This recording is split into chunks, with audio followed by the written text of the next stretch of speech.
avait complètement changé, transformé. Il avait changé, Abraham avait changé. Bote Nabino balandi nyonso ya bosolo na politique bisika bozwami libanda ya mboka awa na République démocratique du Congo na mabote sika bozali TV moko bato ebele bosolo na politique boyebi slogan na biso ezali soki tobundi na bitumba moko nde ya kolonga me na kimia biso mibale po yo koloba ngape na koloba bozali ebele bisika boza kolanda biso na Paris boza kolanda biso en ligne mais tobosani te bandeko États-Unis ba oyo pe à chaque fois na kati émission baza ko benga biso baza ko encourager baza ko landela évolution ya misala ya politique ndenge ezali koleka. Alors nous avons deux invités na cadre ya émission na biso bosolo na politique.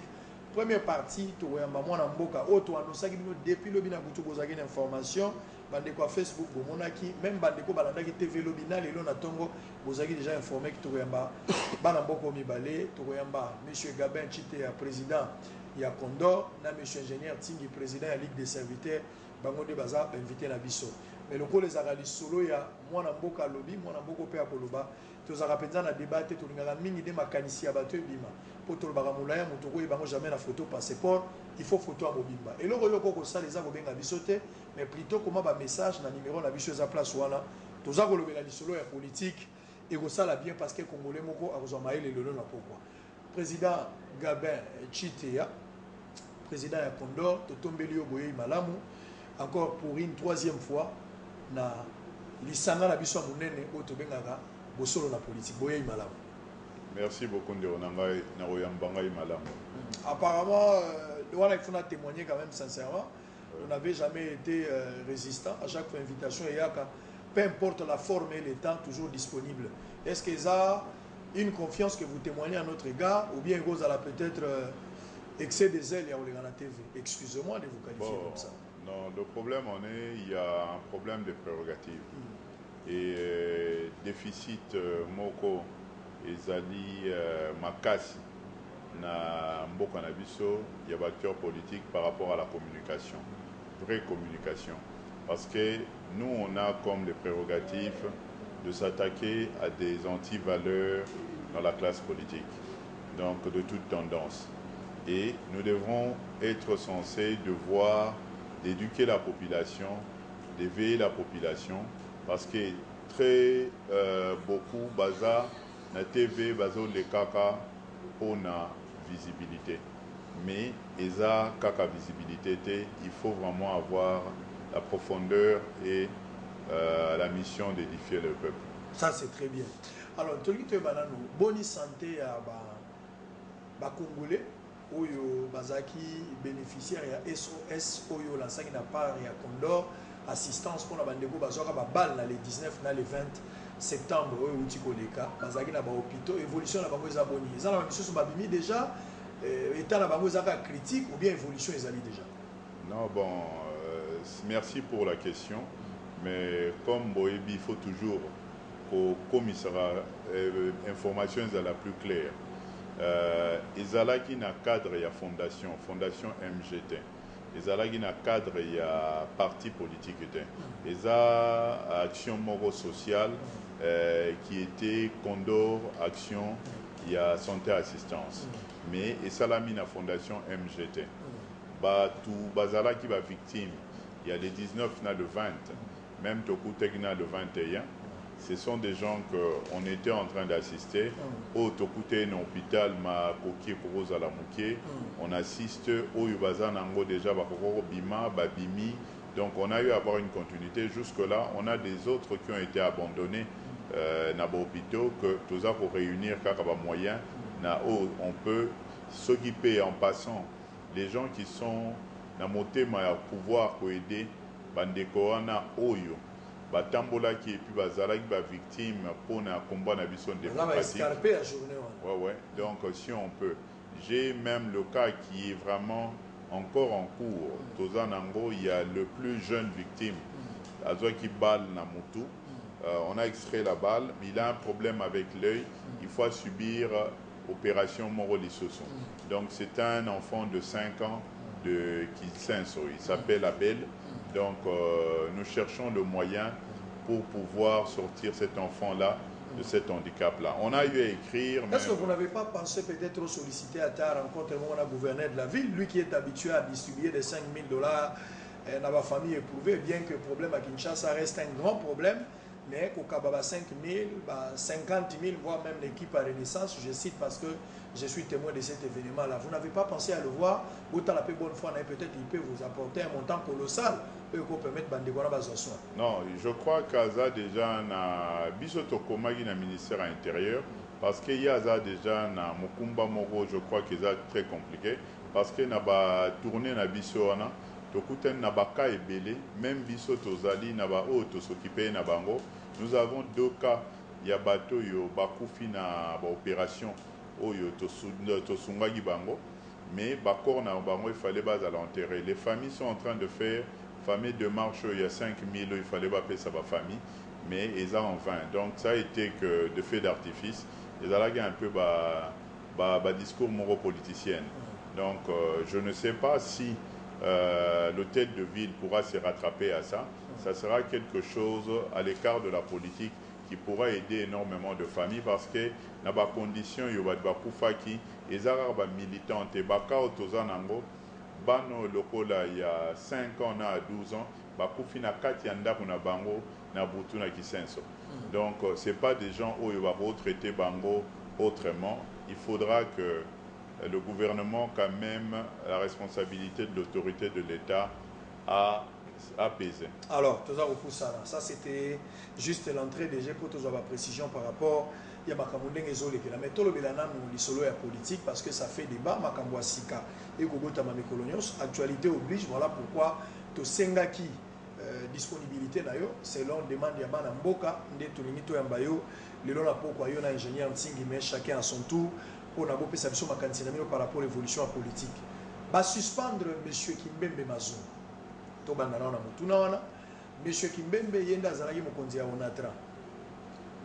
Il y a une semaine passée, bato Onatra babandi ko tambola ba agent, bazo réclamer bambongo na bango, bazo crier na mais gestion trop c'est trop. Batamboli. Au-delà de la réalisation à monsieur Kimbembe oyo peut poser un sérieux problème, bato moso bazo nyamso en dimater, le rôle ba train o ba inaugura.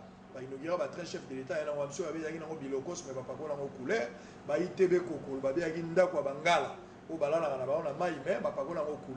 Bref, ils ont réalisation par rapport à passage naïf.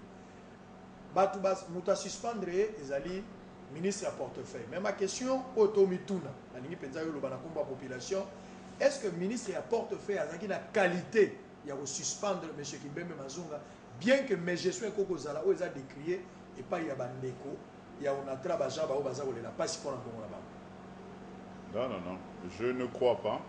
Parce que Nangonga Oyo, le ministre wana baza Rosalate. Donc après démission Oyo gouvernement ya Matata, logiquement ekoke ko sala matin. Mais boyebi que eza pratique moro Oyo tosito moni yango mingi na kati ya moko na biso Oyo toza côté le melango toujours contrairement à ce que le président avait dit à son discours de non-violence, violation il y a constitution. Il y a des violations. Dans le cas il y a des règles de fonctionnement, il y a État. Donc, ça ne pouvait pas se faire et Kokaro s'est passé dans Dengoana à Sala. Mais tu vas voir, Eza et Loko Yozola qui ça, que Dieu confond les gens. Pourquoi Barokende Nambe Bawana Basala? Parce qu'ils ont prêché d'avoir satisfait le peuple heureux. Mais Tozo Kendena les 19. Au Monique, tension en a. Oyo baza ocha na sima ya monsieur Kimbembe. Eza tension moro ekokutanaka na tension oyo za na kati ya peuple ya les 19. Yangwana omoni ba préféré choix ba violer règle à fonctionnement. Il y a des missions pour ba chaye pembeni. Et pourtant otali que ba mascarade nyoso to basali na mboka. Moto yo asali malamu. Je ne crois pas que le peuple a pu bimisaye ndenge bongo et que le gouvernement même oyoyayi ba témoin na ba collaborateur na ba bimisaye. Donc au monique ezali ndeko abiso parce que je suis aussi quinois. na ba alliance qui est-ce que ça va compte à rendre? Est-ce que ça va compte à rendre Premier ministre Matata sortant peut-être au sala na bato banda ko yoga na bango? Est-ce que ça va compte à rendre? Bon, on est un peu maboki au yabango, vraiment appétit à ressembler à un quoi en parce que depuis qu'Alabiso te considérant encore le rôle là, il y a bilo relié le rôle des au pôle. Et là on va se reprocher des fois aux trop radical par rapport à langage, hein, aux pragmatique et rationnel, politique et statique, évolutive. Il faut que la maramde évolue. Mais au tigre une position à tshisekediste. Non non. Mais Babilo Kwango yango pesali que Tshisekedi atika la libanda dialogue. Na lina yeba États-Unis, communauté internationale, Grande-Bretagne, libanda ya dialogue tiens. Mais dialogue salamide. Tika la peso mutuna comme ça il faut to sala pe dialogue. Kasi la peso ka maluba comme ça yo lobana yo. Bande kwa communauté internationale batindi mukanda pour la énième fois pardon. Batindi mukanda pona ko insister na ndeko Joseph Kabila na ndeko Tshisekedi babendika bato ya ndeko Joseph Kabila te babendi pe ya président Tshisekedi bavanda ba solola pona ko solola pena dialogue moko inclusif. Mais la cité Union africaine wana bandeko ba américain pe bazalaka na kati ba prena pe acte ya accord politique wana.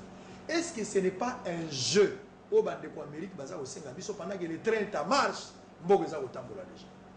Mais mon frère, vous savez prendre acte, il faut royeba. Et la qui c'est nini. Et la qui si que tu as, et la qui que tu approuves ou quoi, et zali que on demi et le rôle accusé à réception à l'icam. On demi l'icam. Au yoga qui a un na discours il y a ndeko Kamere par rapport il y a nomination il y a ndeko Badi Banga. Alors bagi à prendre acte. Pour prendre acte, donc les Américains vont reprendre acte. Quand on va prendre acte, les alliés qui ont approuvé ou adhéré et tout, mais il faut reprendre acte à quelque chose auquel va informer au Nango. Les Américains ont été là, ce n'est pas Bangonde Moutou, il fallait passer la dialogue. Va participer, ils vont nous accompagner. Mais, surtout, quand tu invites quelqu'un, aïe aérotala. N'a pas place où il zali, à reprendre acte, mais à informer acte et la qui cité que ou approuver l'intégralité de leur résolution. Donc, Torozongara toujours na elo koana, c'était tout à fait normal. Et puis l'elo babenga batunio surtout batala pour la véracité parce que bango bazotala baza ba partenaire na biso. Contrairement, il y avait ingérence au bolinga koloba. Baza ba partenaire na biso. Crédibilité et dialogue ils ont dépendre na ba participant nango ou bien la communauté internationale. Crédibilité d'un dialogue. Crédibilité la communauté internationale baza kocha c'était crédibilité eza na ba participants nationaux. Franche, il y a fort, il y a opposition. Oeza très influent. Donc, au Monique, il y a un bazar au télé, mais la communauté internationale n'est pas forcément bango, il faut bazar na katia dialogue. Ça c'est très bien dit. Boza et Belé, vous en avez ne nous appelez pas en direct, plutôt il faut faire un texto. Comme la biso texto, si vous avez une question à poser à monsieur Gabin Chitea, qui est notre premier invité en deuxième position, nous allons recevoir, j'insiste, l'ingénieur Tsingi, qui viendra nous parler également par rapport à l'actualité politique à OPS après Makantinaï. Président Gabin, ma consultation est bandie. Par rapport à la nomination à Premier ministre. Opposition pro-dialogue. Willy Michik. Nani Bandego Bitakwira, Bandego Kamere, Libo Kenyon Soal. Keiko Koutana. Na nouveau Premier ministre, il faut pas sur la par rapport à nouveau gouvernement où il peut bima, mais pour les Koya. Mais Togi Bandeko UNC. Le gars a raté primature pour la bango, bagozwa parte na kati ya gouvernement au baza osala, bango bazo viser élection 2018 baza na présidentielle. Réaction na yo ezani par rapport à l'attitude ya UNC d'avoir participé na dialogue, a raté primature, a gomi ko viser présidentielle et puis a gomi ko kota na gouvernement actuel. Mais en même temps Kamere visite et rencontre le nouveau premier ministre. Attitude na bango zongo na monde. Bon, on préférera qu'à tout banda Manango, mais on n'a pas parlé de la nomination déjà du Premier ministre. Torolobela, nomination Premier ministre Torolobela. Parce que Torolobela par rapport à ma mission. Ok, alors, pour un cas où il y a comportement, il y a président UNC, Naroka Mora que Bazozongelaka, et le va reprochera Tshisekedi politique ya chaise vide. Au monique beloro mingi bafingara quand bango il faut pas ça lango comme normal mais ils le romoro est à libisoté parce que et le ronio surtout gouvernement ezo sala na au président Joseph Kabila zo sala avant le 19 est à libiso vraiment mingité ce qui de fois na ro lobelara eloko au lobiango kaka parce que na ndenge ya kazara ya peuple parce que avant ça la politique naza peuple ce qu'on fait subir na peuple na subisarango comme peuple yangwana torolobelara mais na ropé sango chance mingité mais au moins la population pour na édifier bango et là qu'ici ezaleli nini et à quel intérêt parce que quand olobaki traverser à bateau kuna babande ko wangana eza pona ba poste au moni bien que problème na bango mitema mabe ba nungu ezo salama par rapport à ba poste il y a eu de demi-politiciens na ba entier tout na katiwana ezali le romoro etali bango peuple kaka aza na yango moi fungola miso à comprendre bango baza banani. Nomination à Premier ministre M. Sami Badibanga, satisfaction quand même il y a rassemblement la combat nyonso bosalaki bien que vous participez dans dialogue mais quand même ba reconnaître n'a pas la gâteau que vous avez la place ba pesi bino poste Premier ministre parce que Sami Badibanga je rappelle que Azali député ou a postulé qui en 2011 na compte il y a eu des PES et puis à côté de l'Assemblée nationale na compte il y a eu des PES où les deux moko ya ba parti ils ont siégé na kati ya rassemblement satisfaction par rapport à nomination profil au bandaki kozela yangwana réaction les années par rapport à nomination surtout koza kasayen balobi ba kasayen batomboli bino lisusu mo bakasi. OK. Bon, eza question moko eza kaka pour na biso parce que comme tu dis il y a un intérêt c'est un homme à parcours d'homme d'affaires comme moi personnellement, c'est un homme kassayen comme moi, il est quinois comme moi. Alors mais na problème wana yango soki oza otala pasi nango ko oza na satisfaction te soki toro bango politiquement nous tozali Condor parti membre ya rassemblement ezali na sens c'était rassemblement azala na satisfaction parce que monsieur Badibanga boyebi kaza membre à rassemblement te. Pourquoi rassemblement à Ozala na satisfaction ou bien bah repenser na rassemblement non ezali bah accord ya Kanchach quant à dire qu'il était candidat il est de l'IDPS comme député donc au niveau du Parlement donc la population nous devrons leur édifier président IDPS est allé ils doivent savoir que dans l'IDPS ça concerne l'IDPS moi je suis de Condor mais dans la lecture dans l'IDPS, après 2011, tu sais qu'il y a personne qui m'a d'ordre naïe. Bah, oh, il va respecter qui m'a d'ordre naïe, bah, kenda qui, et coupa qui pont na base naïe à limiter. Pour comprendre beaucoup plus que nomination, il y a M. Badibanga, ça n'a rien à voir avec le rassemblement, parce que l'IDPS qui est son parti, le jour qu'on nomme le ministre Badibanga, l'IDPS, le siège est assiégé. Bambila, Bakanga siège. Donc, ça veut dire quelque chose. Président Naye Moko, Aza assiégé. Na jour, il y a nomination Naye. Mais Willy Michel qui témoigne d'ailleurs. Mais, Sikoyo, parti Aza assiégé, le président Aza assiégé. Mais, quel est le lien au Sala? Eza le rôle même Moto a nommé M. Badibanga, Aza n'a respect à Badibanga. Parce que après Kokanga, on a nommé le lote, Nakangi, le pango nabino, Nakangi, papa nayo, na lobby ke na élevé yo.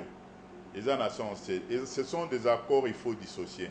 Là, ce sont des accords d'un homme politique indépendant. Mais selon la chose présente, Tshisekedi, il y a un peu de Sami Badibanga qui est représenté l'ensemble poste wana ba ko luka nani ba ko tcha na kati so ba lobi ba tcha Félix Tshisekedi ba mso ba lobi ba tcha nani boti Tshisekedi a décidé yemo nde a pesi Sami Badibanga bénédiction il y a aucun pour que nommer premier ministre. Selon l'information, bon. autorisation à battre. Oui, namo ya lelo, à chaque fois que bisoto lobby, le rôle en gagne personnellement, naza pour soutenir l'icône Etienne Tshisekedi.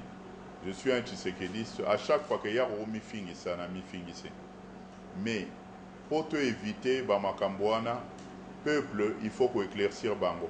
Tshisekedi, à chaque fois, à Salaka et Loko, communiquer Zalaka, à Signaka, à Publiaka. Ceux qui ont communiqué, à publier, à PSI par rapport à la nomination, on a besoin de la question et permettre Ngaï de protéger le respect de le peuple à la ponare. Ça c'est bien. Alors, Sami Badi Banga, nouveau Premier ministre, ma tractation est combien belé, tout le bilan par rapport à la nationalité. Batomsou Balobi, il est congolais d'origine, mais de nationalité belge. Pour se faire acquitter, cause à la Premier ministre tout en ayant la double nationalité. Selon l'information, a renoncé même à la deuxième nationalité, il y a Belgique. Selon notre constitution, est-ce qu'il y a un péché, ceux qui ont la double nationalité, à diriger l'institution, pendant qu'il y en a plein dans le gouvernement au Bazali, tout comme dans l'opposition, Félix Tshisekedi dans un Angolais. Bon, au moins, na point il faut total na ngongo tozali awa, tozana ba urgence na ba priorité pour to poussana. Il ne faudra pas tokota na ba point moro où il y a distraction. Liboso déjà nomination ana est concerné bisoté na ndenge ya rassemblement. Et puis na cas il y a problème, il y a kobanda rediscuter à nationalité. Ba mandature et l'équipe à 3 na parlement ba résoudre problème on a te. Bango tout ba député. Lelo ozomo na ba problème au tout anango, c'est à cause de la classe politique oyo. Bazala défaillant, même na point de rôle bongo bazui solution te. Aujourd'hui pas na plateau, nde awa toroko mana solution ana. Il faudra pas que comme le mot important parce que pour moi discuter de sa nationalité au nini namboka moko oyo bongo zongela ba makambo ngo to bandango ebi bien que bokanga na makambo ngo ba origine na ba nationalité ya ba leader politique eza ba te belé ba lekara nango a ba kangi bango est-ce que possible régler problème wana ngana o sepela ke to banda ko solo la makambo ba nationalité tanga ba kombo oyo yebi bato oyo yebi ke bana double nationalité me bazali tanga ta mo yebi ke ngai naza agent publicitaire te. Donc, il faut situation moro et téléma. Ndengo télémisi, problème il y a M. Badi Banga, ndena sololi. Nako banda mi pesara musalate, il y a eloko yo. Moi, j'ai décrit nino yo mal gestion moro, il y a fonctionnement. Il y a pas point au niveau de l'Assemblée nationale. Et ma solo et aussi la raté. Ezali potamoro, eza munene. Est-ce que c'est un problème? Est-ce que avoir double nationalité est un problème ou ekoki ko empêcher l'institution tamola malam parce que na moni même la France, Moutoloa Sarkozy, il n'est pas d'origine française. C'est un Hongrois. Ouais. Mais il a eu à diriger la France. Est-ce que ça peut être au monité que Kalakalate aux le 19 décembre. Bolingi to bando discuter makambwana nationalité ou bien Gayawa naye pour na makambo yo y éclaircissement en constitution pour le 19 décembre. Toza na makambo le 19 décembre, toza na makambo il y a dialogue il faut salam. Oyo mokonzi ya mboka Joseph Kabila na mokonzi na biso Etienne Tshisekedi parce que ça lit bipolarisation, il faut écouter ça. Bango to trouver solution, il y a dialogue oyo et qu'on paix. Parce qu'on a parlé de la paix et de la sécurité. Il faut soukara na malobate. Boebi bien avec tous les experts, les études faites, Yabapayana Akatiawa, il faut tous les dialogue wana pour tout ça là. Alors pour moi, ce qui est très important à faire, et là, Makambouana Mikiete. Makambouana te repasser en passant pour réveiller la population, comme la nomination où il y a Premier ministre, en passant. Mais le plus important pour nous, on dit, c'est à partir du 19 Tinasuka. Parce qu'il faut te protéger. Que date on a le 19, paix et zala, sécurité et zala. Ils ont dépendre d'un compromis politique. Oyo, les deux pôles et Kozo. Monsieur Batata Mpogno, le Premier ministre sortant, Anani Nayazo Kende, Balobangala Kimongo, Anani Azaro Kende.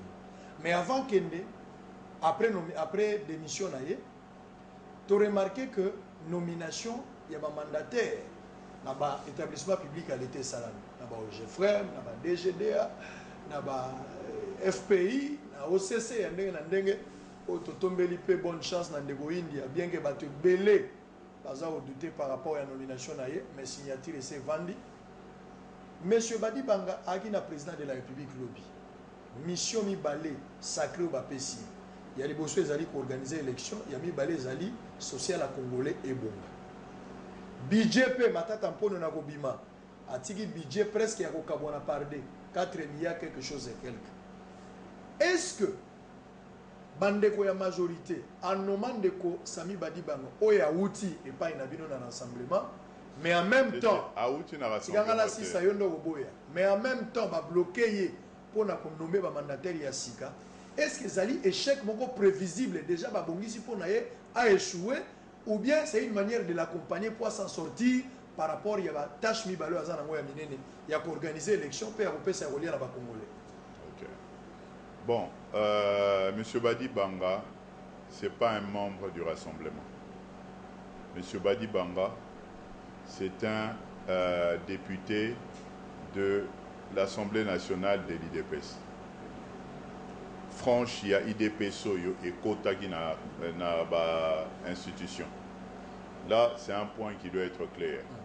Alors, la nomination qu'on a eu à nommer M. Badi Banga, je répéterai encore, pour nous, dans le rassemblement, ça ne nous concerne pas parce qu'on n'a pas fait partie de dialogue du camp Tchatch. Mais en tant que Kassaïen, en tant que Kinois, nous avons trouvé ça, lokola, Tomoniango lokola, ezali nomination moko, Kassaïen, c'est pélido. Loka. Oh, Kassaïen, c'est pélido. Il y a Koloka et puis il y a nomination Moro, il y a piège. Pourquoi il y a piège? Boyebi a on a Congo. Il y a eu 2 provinces Oyo et Télémela. Pouvoir, il y a Kabila. Bande Banda Tilelo, il y a Kassa Ina Kishasa. Balobar même plus loin, qui va Lingara Yete. Et puis qu'il y a ces pèlerins à Bangote. Ils ont un loco qui a un sondage. Mais na miracle moro. A memeli bango premier ministre a offrir bango na basuka ya mandat l'air makambo komiso motro. Non, abandi ko honorer baluba lelote. Bon. Baluba baza ebele na kati na boshabo na baza pe baluba. Alors badeni kamba baluba bandi ko honorer baluba. Et comment makamsu sur les on évolue makambo baluba. Donc na abi ke ngana biso ba ville wana. Parce que ba oyo tangi eza baye oyo aye ya pouvoir o basale la raye bandekono bakasayen bakasayen o basale la raye ba pro Kabila ça eza cuisine na bango interne mais le ticket qu'il a voulu mettre c'est pour endormir les Kassayens qui sont les opposants qui sont le soutien du président l'icône de l'opposition Etienne Tshisekedi. Yangwanande baye konome ko